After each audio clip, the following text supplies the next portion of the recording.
Free, free Palestine! Free, free Palestine! Free, free Gaza! In Toronto, dozens of protesters took to the streets today, angry at Israel. They're calling on Benjamin Netanyahu to pull his soldiers out of Gaza and stop bombing the coastal strip. On Thursday, Israel launched a ground invasion to stop the barrage of Hamas rockets aimed at Israeli cities and towns.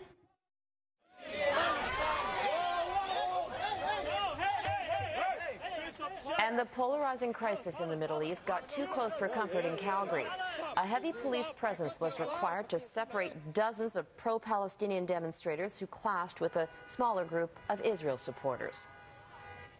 Despite international calls for both sides to lay down their arms, the crisis in the Middle East goes unabated tonight. Israel is ramping up its efforts to destroy underground Hamas tunnels. They're being used to smuggle contraband and give militants safe passage.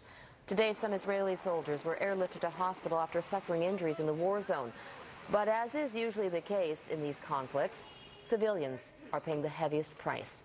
Robin Stickley reports.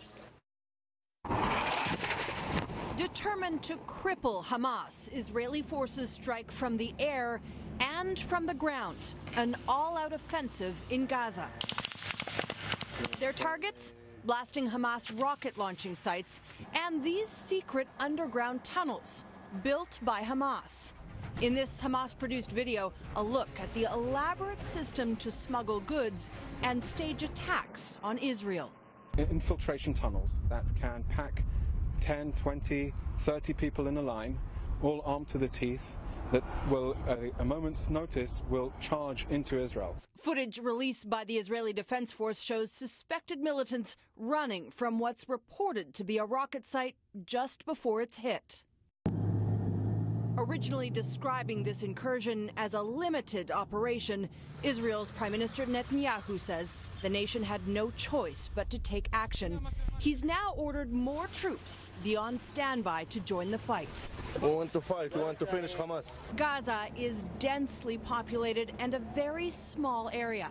While Israel reports it's dropping leaflets encouraging people to leave strike zones, the number of dead climbs. More than 300 Palestinians and 2 Israelis. This savage Israeli aggression cannot be justified by any means. It is not self-defense. It is a vengeful military aggression. The UN says 80% of the casualties are civilians, 1 in 5 a child. This little boy says his brothers were both killed when an airstrike hit their Gaza home. When the sirens blare, staff at this Gaza hospital brace for the next round of bloody victims. With the lack of our staff and our equipment, we can't manage to deal with a lot of patients at the same time. Egypt's recent attempt at brokering peace has failed. Hamas rejected the latest deal. Now UN Chief Ban Ki-moon is headed for the region to try his hand at mediating the crisis. While the fighting intensifies, it's hard to imagine a more complicated, difficult task.